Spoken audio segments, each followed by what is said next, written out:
host, Karla Nivens. Hi, everyone. My name is Karla Nivens. I am your host for Every Heart, Every Woman. We are a program of Love Ministries, which is a 501c3 nonprofit organization. Go to loveministriesbuilds.org. You can find out all of the great information about Love Ministries. You can also check out my website, karlanivens.com.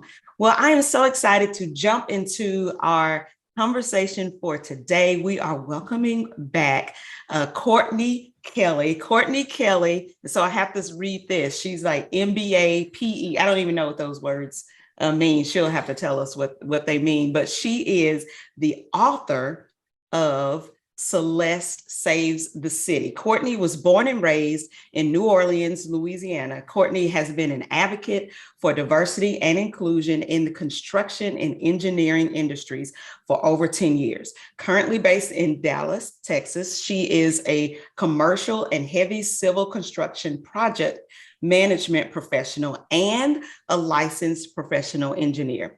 Courtney holds a BS degree in civil engineering, a BS degree in math, a MS degree in civil engineering from Southern Methodist University, and holds an MBA from Lamar University. Well, welcome back, Courtney. Thank you. Thank you. It's always a mouthful. It's a good mouthful, so it's really good. So after your name, you have MBA, which that means you have your master's in what?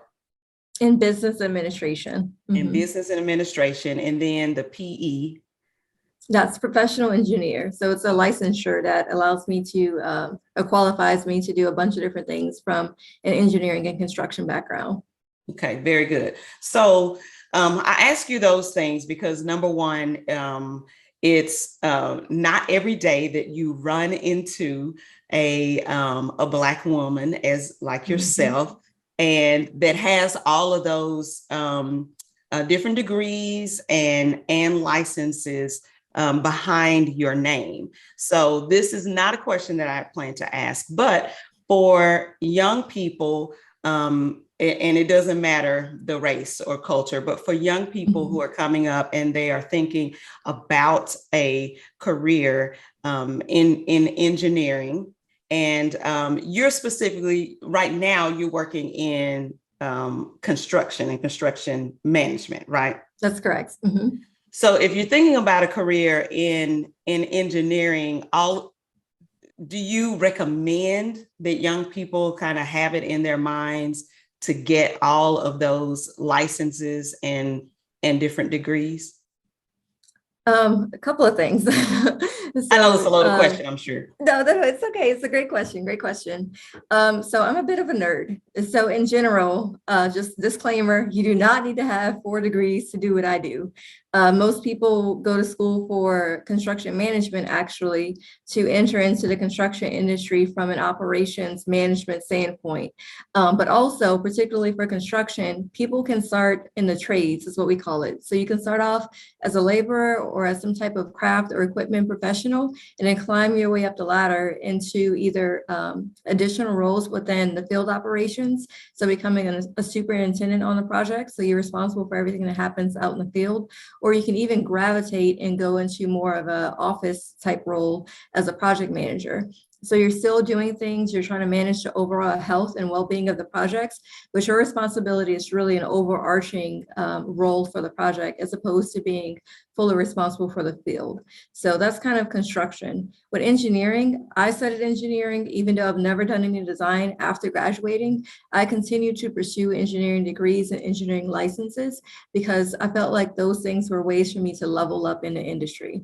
So again, you don't need to have the 4 degrees. I'm just a nerd. I'm probably going to get another degree. It's kind of already in the works. Yeah. But I think that if anyone can do an engineering program, that was kind of where I was. I was like, hey, I don't think engineering is really for me as from a design perspective, but I could do the work, and I was making really great grades in class. So I continue to get those engineering degrees because once you get that, no one can take it away from you. And so if you can do it, you learn to think differently, and people have actually realized that my engineering background has made me better as a construction project manager, because I just think differently than many of the other people that are working on the same projects, or, you know, on the owner side, whatever it may be. Right. That's what I was going to say. It does set you apart from everyone else. How many other, this is another question that just comes to mind. How many other Black women do you run into in your field? And how does, how have you found that your degrees help to kind of set you on the pace that you desire for yourself in your field? Yeah, so I often refer to myself as a spotted unicorn because I'm female and there aren't that many of us in construction.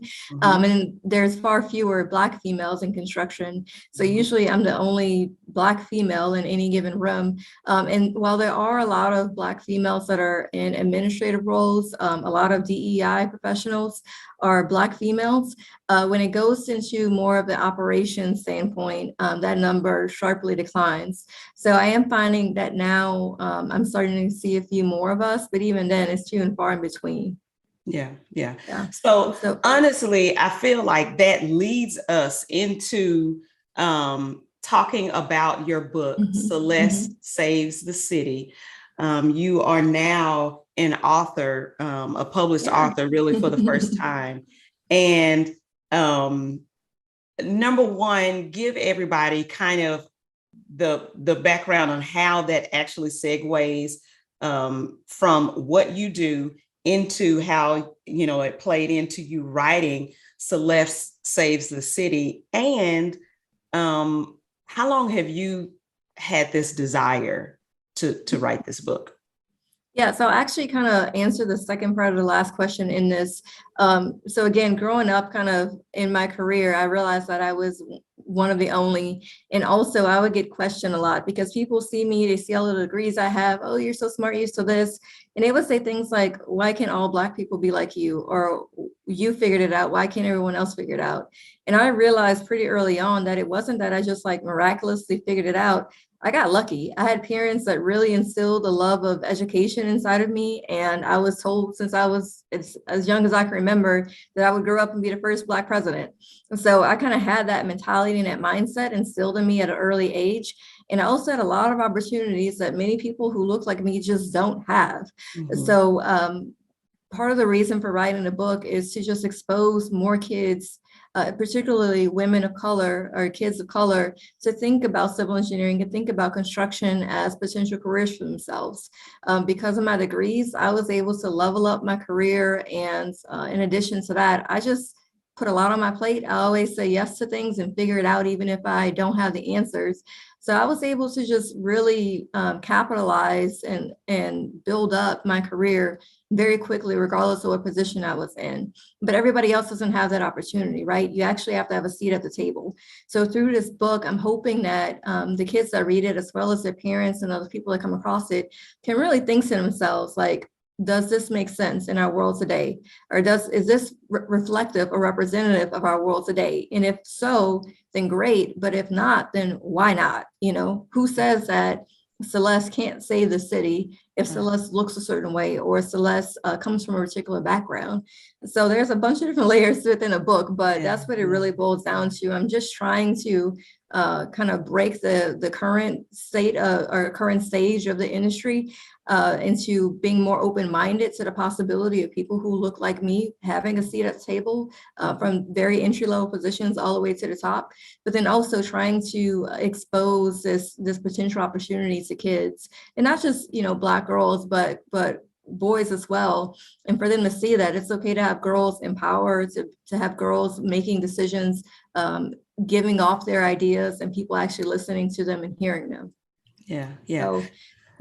So Celeste, and in the book, Celeste is a you know, it goes from her starting as a young girl, and she is an engineer, becomes an engineer, and she has this idea to actually save the city with using her knowledge and her background and her actually who she is and her experience in life She uses all those things to save the city. And so it's really a story that we really care about getting into the hands of young people, because it's a chance for all young people to see themselves doing something that's actually that's great and grand, that, you know, makes a difference for your neighborhood and for the place, you know, where you are. And I like that you mentioned that, you know, you had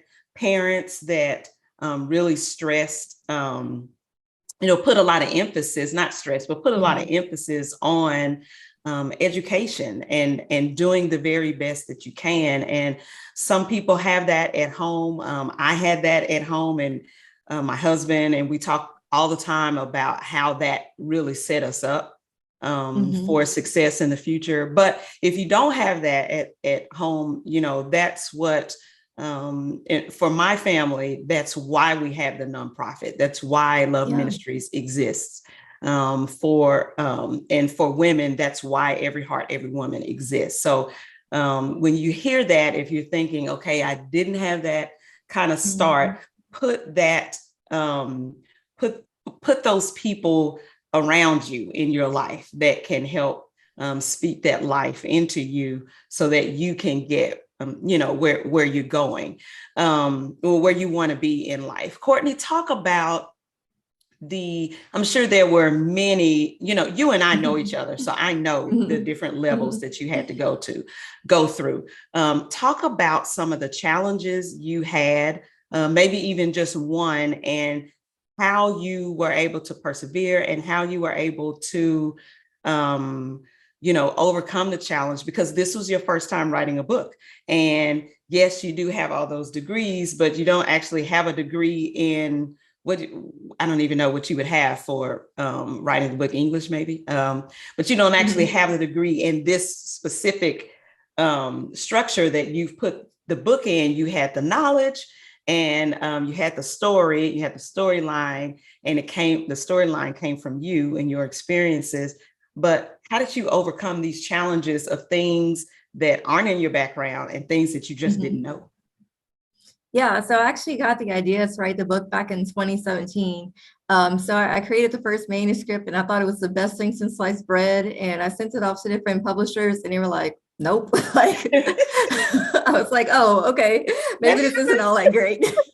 Yeah, so I kind of set it down, you know, and every once in a while it would come back to me like, oh yeah, that book. And sometime in 2020, this voice kind of came over me that said, Courtney, it's time to get this book out into the world. Yeah. And I was like, well, I don't know how to do that. So really, I kind of use the same tools and the same skills that I would use on a project, right? When you get a project as a construction management professional, somebody's already designed it. So let's say that design was a manuscript. And what I do at work is I take that manuscript, that design, and I make it actually come into the built environment, right? Figure out the materials, the tools, the subcontractors that I need in order to build a building or the bridge, whatever it may be. And so I kind of took that same approach to this book, right? The manuscript is already designed. I have an idea, a vision of what I want it to be. But how do I bring it into the world, right? Into a product that I can distribute to different people. So I hired a subcontractor. I was like, hey, I want to write a children's book. Yeah. I feel strongly enough or confidently enough in my abilities to write the story. So I edited it myself. We call it self-perform work, right? But I hired a subcontractor. My illustrator, Erin, she did all of the illustrations. So as she was working through that process, I was fine-tuning the manuscript over and over again, picking the right words, making sure it delivered the message that I wanted it to deliver, and working with Erin to make sure the images reflected what I wanted them to reflect. And found the company that does the distribution and prints the books. Figured out how to generate an ISBN number and how to get it copyrighted, and you know, all of these things that you need in order to have a book. And so that's kind of the story of how it was born, really. But I've had lots more challenges than that. I could probably go on and on. Like somebody's like, you should write a book about all your hurdles. I was like, yeah, that's coming next. Yeah, just how to figure these things out. And you just kind of barrel through. I mean, you know, looking up things and reading a bunch of things and just really got it done. I mean, you did a lot of the leg work and a lot of the background work yourself, and you just kept going basically, and didn't stop through challenges. So that's that in itself is kind of, I believe, how people just get things done. Like when you start, I like what you said about it just kept coming back to you. I talk a lot on Every Heart, Every Woman about those things and those projects that you have in your head and they won't go away. That's one of those things. It just didn't go away. And you and I mean, we were talking about this story for forever. So I love it when somebody comes up to me and says, did you know that Courtney wrote this book? She's got this book out. And I was like, I've known this for years. Like, I've known this for years. So this is wonderful. So tell us something, you as an author, tell us something unique about yourself that people probably wouldn't know unless they spend a lot of time with you personally. Let's see, I always use this one, but I watch Korean and Asian dramas, or particularly Korean and Chinese dramas. So people ask, like, have you seen the latest thing on Netflix? I'm like, nope, because I don't really watch any like American television. I just finished a Chinese drama set like way back in the day, and they're like fighting with swords, and there's a king and an empress and all those good things. So that's something people usually don't find out until I've kind of known them for a while. Yeah, and honestly, you use those to because you're learning different languages. And then you go and you travel and go to those places and, use the skills that you learn pretty much in your downtime. So that's, I like that. I'm glad that you shared that, because that's a good thing. And more people need to hear about that. And more people need to think, okay, how can I use my downtime to actually do something that helps me in my future? I love it. So tell me, how did you end up finalizing the story line? You said that you sent it out to some publishers and you didn't get favorable responses back from publishers. Did you change anything in the storyline from the beginning to the end? Okay. Yeah, I mean, if I went back and like counted up how many manuscripts, I should probably do that, but it's probably like 20 versions of this manuscript. And it's so funny because I'd send it to like friends and family or ask coworkers to read it, and everybody said, oh, this is so great. And I'm just like, guys, this is not great. Like, but I kind of going back to getting through hurdles, right? Every time that I felt like there was something that was off, this person refers to it as a demonstration. I would like start working on the process of tweaking it, not knowing where I was going, but knowing that when I felt that the manuscript was right, or felt that when I got to the point where the manuscript was perfect, right, that no other words needed to be changed, no commas, no periods, whatever it may be, I would get a feeling that it was ready to go. And sure enough, after all of these like minor tweaks, changes, does this make sense? The kid's going to be able to understand what a barrier island is if I use this particular terminology. I got to a point where I was like, all right, this manuscript is done. I'm not changing anything else. So for me, a lot of it is just like faith-based. I try to listen to my intuition. I pray a lot about these things.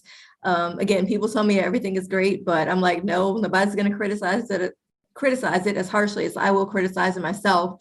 So it needed to be at that level where I felt I'm good with this. I mean, and looking back, there's still some things that I'd probably tweak or change, or maybe the layout of the text may be different, but overall, like the feedback has been phenomenal. And there's actually a little boy that read the book, and then he kind of recanted the story to his parents in front of me at a book signing. And he was like, yeah, and she built these barrier islands that save the shoreline. And I was like, everything was great. He was able to read this book, understand all of the words in it, and then also relay the knowledge that he was supposed to glean from it to his mom and dad. So I think it all worked out perfectly in the end. Yeah. Well, what a success. Yeah, that's great. Yeah. That's great. Yeah. I like that. I use that same method really when I write songs, I know when I'm like, I can't get this right. I need help. Yeah. Or, okay, this feels good. I honestly do that in my professional life. Like I always have a supervisor, but I need to get it to the place where I feel like that was good. Like this is the final product. Even if my supervisor is saying, yeah, that's great. I'm green lighting it. And I'm like, you know, you kind of know. And so you can go through that process yourself. So I like that you said that. Tell us, first of all, tell us how people can follow you and kind of keep up with all of the things that you have going on, especially since you wrote this book. Yeah, so people can go to my website. It's www.courtneykellybooks.com, or you can follow on Instagram and Facebook at Courtney Kelly Books. And then also, if you're on LinkedIn, feel free to follow or connect with me. It's Courtney Lynn Kelly. Lynn is Lynn. So yeah, I'm always open to chatting with people, talking to people about this process, about civil engineering, about construction, whatever it may be. Yeah, I love it. And I say that this, I put it on social media when I first got the book in the mail, and I'm going to see if I can get the whole book on screen. If I may not be able to because of Zoom, but because of my background. But when I got the book in the mail, I put it on social media that I bought another one for my niece. For my niece who is she's in elementary school, and I'm about to go visit her mom actually in a couple of weeks, maybe 2 weekends, and I'm going to take the book with me and hand deliver it to her. But I say that we've got Christmas coming up. This is a great it's a great Christmas present and something that will speak to young people. Not only is it a fun story put together for young people, but also it's something that will get them thinking and something that will, bring fruits, hopefully for their future. And also I said, fall is coming up. Fall, kind of all of the programmings are coming up. Christmas programmings coming up, and even New Year programmings are coming up. Are you available to do book readings and kids events and things like that to really get close to kids and read the book to them, get the book in their hands and be inspiration to them in their future? Yeah, definitely. I've already done a couple of events. One in Boston, we did a beach pop-up story time with a little coastal erosion activity roped into it. I did a reading recently at the Louisiana Children's Museum, and I have a couple of more coming up at different libraries and schools throughout the DFW area. So yeah, if people want to reach out to me through any of those methods, either through Instagram, Facebook, or my website, LinkedIn, feel free to ping me. We can set something up, and it could even be a virtual event, or it can be me coming into the classroom or to whatever organization it may be and doing an activity with the kids with the book reading. Yeah, I like that. So I really think that people should follow you on your social media and look at those things that you've done, kind of get ideas as you're planning and putting together some things, pulling your plan together. Think outside the box, because this book can really start the young people to thinking about what they want to do in the future. It is a book that speaks life to young people. So Courtney, number one, congratulations for getting this done. I know how it is to have a dream and actually see it out. And you are blessed and honored because you follow through with the plan some plans that God has given you. I won't ask you what's next. I know, I'm sure I can. Okay, what's next? Yeah. So up first, I guess, is I'm getting the book translated into German, Spanish, and French. So the German one is in the works, and Spanish and French are following shortly after. So I think within the next 2 or 3 months, you'll see those coming out. And I've actually started writing the second book of the series. So the working title is Celeste Goes Underground. And I'm thinking about incorporating some of the tunnel strategies that are used around the world, whether that's for water conveyance or for subways or just people transporting through cars or trains, whatever it may be, underground. So, yeah. Yeah. What an inspirational story you're building here with what you're doing, from you taking your specific knowledge. I mean, this is high level knowledge that you are putting on the level of young people so that they can read it and then they can be inspired on their journey. So I love it. I love everything about it. So keep going. I'm excited for your future. Thank you so much for being on Every Heart, Every Woman. Everyone go to CourtneyKellyBooks.com and also go to her social media and LinkedIn, follow her, get in contact with her, get her to your specific audiences so that she can speak with your young people and inspire your young people as well. Everyone have a blessed and wonderful week. We will see you back here next week. My name is Karla Nivens. I am your host for Every Heart, Every Woman. We are a partner of Love Ministries. Go to loveministriesbuilds.org for all of the great information about Love Ministries and go to karlanivens.com. All right, everyone, have a great week.